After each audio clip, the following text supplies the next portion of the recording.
In the modern world, the first question often asked of a person is, where are you from? The answer, whether America, Nigeria, Japan, or France, is treated as a fundamental piece of their identity. These labels, and the broader continental identities they fall under, serve as powerful shorthands for culture, values, history, and allegiance. They provide a sense of belonging to a tribe, a nation, a people. However, this video will argue that this reliance on such labels is a form of cognitive shortcut that obscures a more profound and unifying truth. Before you are American, European, Asian, or African, you are human. This is not a call for the erasure of culture or heritage, but rather a proposal for a reordering of identity, where our shared humanity forms the foundation, and our particular cultural affiliations are the diverse and beautiful rooms built upon it. The illusion of separation. When individuals strongly identify with geographic or national labels, they may begin to see others as fundamentally different. Americans may view Europeans as others. Asians may feel separated from Africans. Europeans may consider themselves culturally distinct from everyone else. Yet biologically, psychologically, and spiritually, humans share far more similarities than differences. Modern science confirms that all human beings belong to one species, Homo sapiens. Genetic studies show that the differences between populations are extremely small compared to the vast similarities that unite us. The color of our skin, the shape of our eyes, or the language we speak are surface variations within a single human family.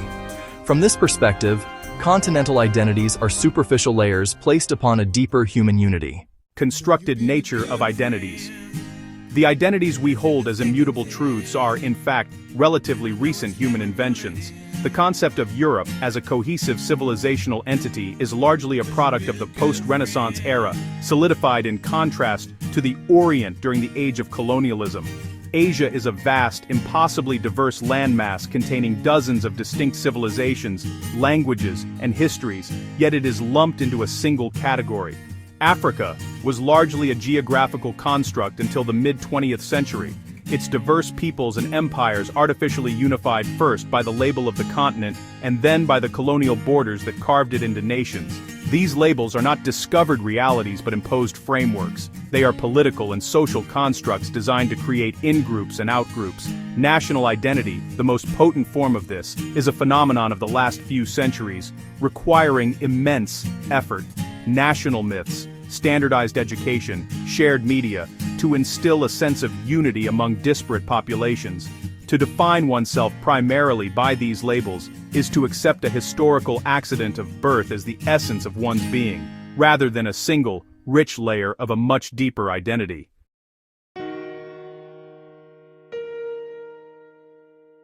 Human beings are social creatures with a deeply ingrained tendency towards tribalism. Our evolutionary history rewarded strong in-group cohesion for survival. In the modern world, this instinctive wiring is exploited by national, ethnic, and racial identities. The US versus them mentality is a direct consequence of defining oneself against the other.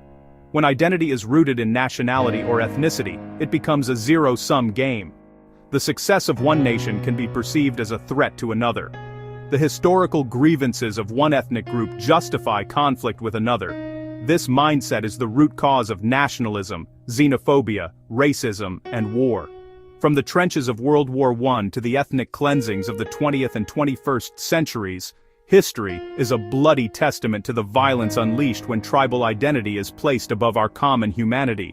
These labels become the flags under which we commit atrocities, believing we are fighting for our people against them, failing to see that in every conflict, it is humans killing other humans.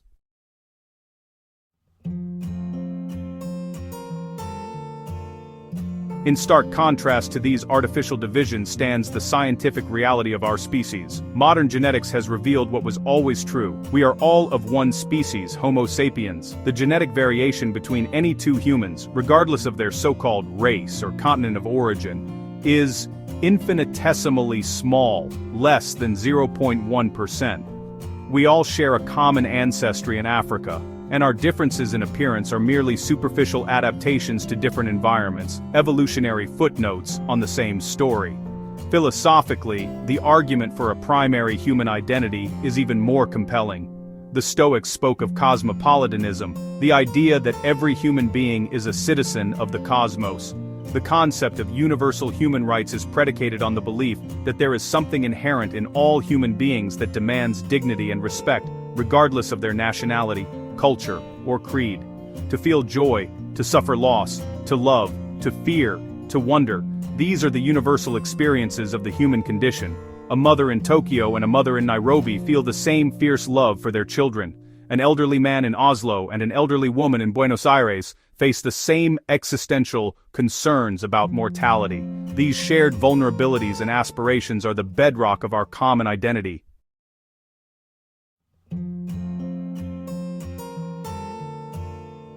If we truly accept that we are first and foremost human beings, our ethical responsibilities expand dramatically. We begin to see every person not as a stranger from another continent, but as a member of the same human family. This perspective encourages compassion across cultures, cooperation across nations, respect for diversity, and global responsibility. Issues such as poverty, climate change, war, and injustice cannot be solved by isolated national thinking.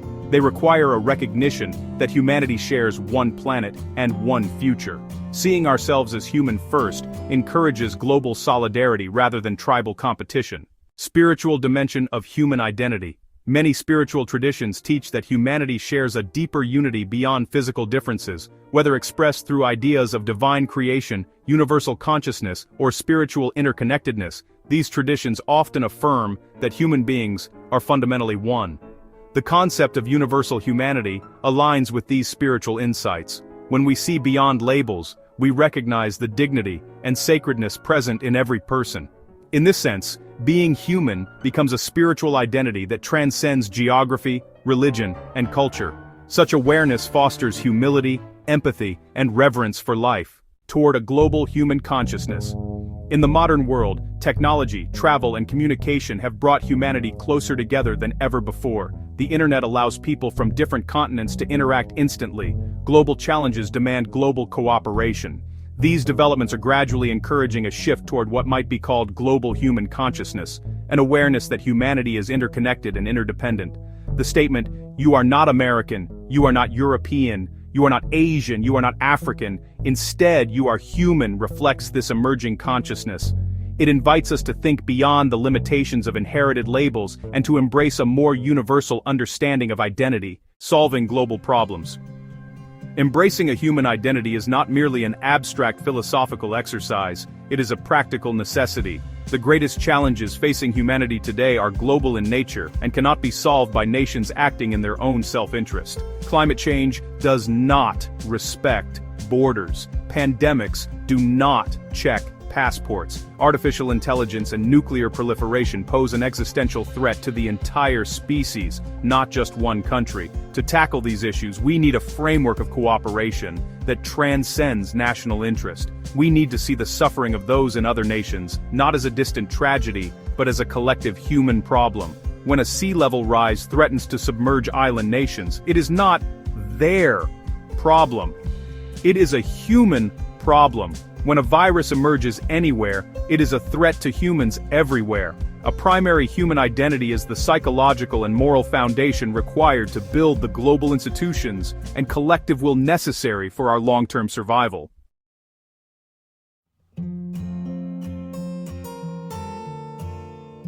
This video does not advocate for a bland, homogenized global culture devoid of the rich traditions that make our world so vibrant. To be human is to create culture. The goal is not to eliminate the identities of American, European, Asian, or African, but to place them in their proper context. They should be seen as secondary identifiers, subsets of our primary identity. Think of it as a set of concentric circles. At the very core is the self. The next circle is the immediate family and community. Surrounding that is the broader cultural, ethnic, or national group. But the largest, most encompassing circle must be that of humanity. To identify primarily as human is to acknowledge that while our cultures are the diverse rooms in which we live, we all inhabit the same house. It is to recognize that the walls we have built between these rooms are often paper-thin and, in the end, entirely man-made. The statement, "You are not American, you are not European, you are not Asian, you are not African," Instead, you are human, is not a negation of heritage, it is an invitation to a broader, more inclusive, and ultimately more truthful sense of self. It is a call to look past the flags that divide us and recognize the shared face of humanity in one another, for in that recognition lies our greatest hope for a more peaceful, just, and sustainable future. Who are you really? Thank you for your support. Please share your thoughts in the comments and don't forget to like, subscribe for more insights on the transformation of consciousness.